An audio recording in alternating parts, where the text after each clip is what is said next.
National Weather Service office at Greenville, Spartanburg. The preceding signal was a test of weather radio station WXL-70's public warning system. During potentially dangerous weather situations, specially built receivers can be automatically activated to warn of an impending hazard. Tests of the signal and receiver's performance are normally conducted between 11 a.m. and noon each Wednesday.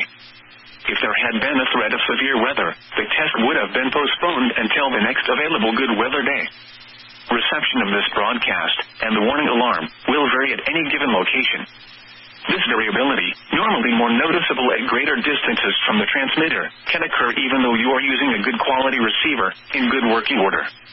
The warning alarm will be activated for hazardous watches and warnings. For station WXL-70, broadcasting near Charlotte, on a frequency of 162.475 MHz, the warning alarm will be activated for the following counties: in North Carolina: Alexander, Anson, Cabarrus, Catawba, Cleveland, Gaston, Argyle, Lincoln, Mecklenburg, Montgomery, Richmond, Rowan, Stanley, and Union.